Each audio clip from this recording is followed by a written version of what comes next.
We have to make sure. What I heard were two recurring themes from this group.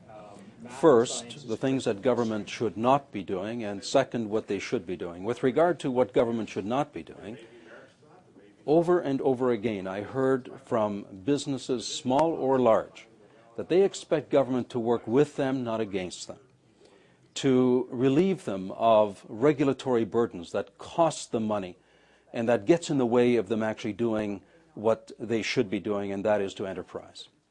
In terms of what government should be doing, what I heard was that when government makes an announcement of programs that are there to help them and support them, that they should actually deliver on them, as opposed to creating additional regulatory processes that simply bogs them down even further.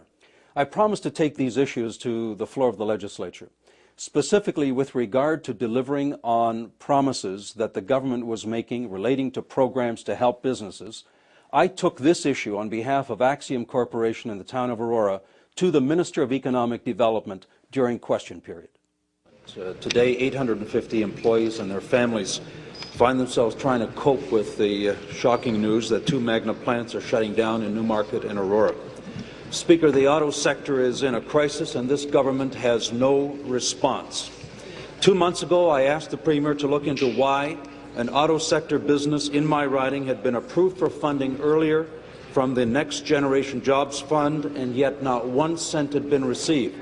To the Premier's credit, he obviously looked into it, because the next day that employer got a call from the Ministry of Economic Development saying a check will be prepared and it should be there soon. Speaker, this morning I spoke to the president of that company, who has yet to see 1 red cent. What he has received is more red tape. I want to know from the Premier or the Minister of Economic Development, if the Premier isn't here, I want to know this. Why, on the one hand, can they continue to boast about a $1.5 billion aid plan and not 1 red cent is being delivered to the businesses that need it while plants are shutting down in this province?